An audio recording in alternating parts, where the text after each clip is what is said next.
Well, in the wake of last month's protests by Indian students in Melbourne and Sydney, taxpayers have funded a trip for Indian journalists to counter a growing perception on the subcontinent that Australia is a racist country. But a prominent Indian-Australian publisher argues the government is too late. The damage has already been done. The publisher says the Indian media should have funded their own trip weeks ago when the trouble started. David Mark has the story. Rowdy demonstrations in Australia, loud headlines in India. It seems that there has been another racist attack, or at least a hate crime perpetrated against another Indian. I was screaming, like, please don't kill me, please don't kill me. Another attack where a 25-year-old Indian student, Rajesh Kumar, apparently suffered 30% burns. No, I don't think I'll go to Australia after this. A public relations disaster. I think the stories and what happened in Australia, as covered by the Indian media, has set the relationship between India and Australia back by a few years. The attacks on Indian students in Melbourne and Sydney over the past 2 months and their sometimes violent protests was a big story in India. Oh yes, it was front page news, it was prime time on TV. I mean, most channels did play it up. You know, it didn't stop at 1 or 2. Now the Australian government wants to repair the damage created by the Indian media's portrayal of the attacks. Some of the cases which we did look into, there were 1 or 2 instances where there were definitely racial overtones. Okay, I mean, we found that we got to establish that.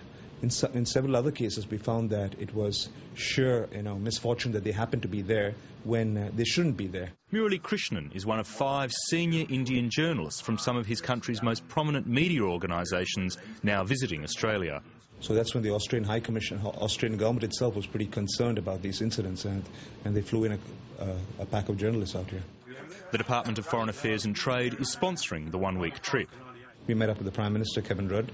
We met up with the Minister of Immigration and Citizenship, Chris Evans. They've met with Indian students, community leaders, teachers and public servants. Today it was the turn of the Race Discrimination Commissioner.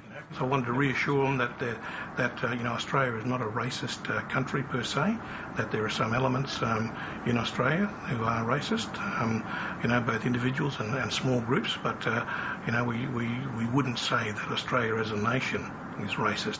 There's no one particular line which the media was following. They didn't. 1 or 2 people may have characterized it as sort of racial attacks, but the fact is, once you came out here, you realized that it was not something which you could read in black and white. There were a lot of contours of grey. Pavan Luthra is the publisher of the Indian Link newspaper and a radio station owner. It seemed as though there was a jihad against the Indians in Australia, that no Indian could step out in the streets without being bashed up by a white Australian, and that definitely wasn't the case. Murali Krishnan says the journalist's visit is allowing them to provide a more balanced view about the lives of Indian students in Australia. What kind of lives they lead in terms of not just packing in education, as well as working hard hours to sort of pay back monies which they had taken as loans. But Pavan Luthra says the Indian media should have been more proactive. Journalists should have been flown over by their own news organisation when all this was hitting the front lines, frontline newspapers and the radios and the print media in India. That's a time when these journalists should have been here to report firsthand and to give better and more balanced reporting other than what they picked up from news wires or citizen journalists. He says the Australian government had no choice but to launch a major charm offensive.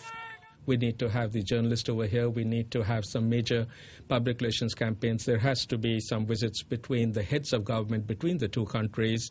Kevin Rudd has been in power for a while. It's about time that he did go to India and show himself to the Indian government. With billions at stake, there's a powerful economic incentive for the Prime Minister to make the trip to New Delhi. David Mark, Lateline.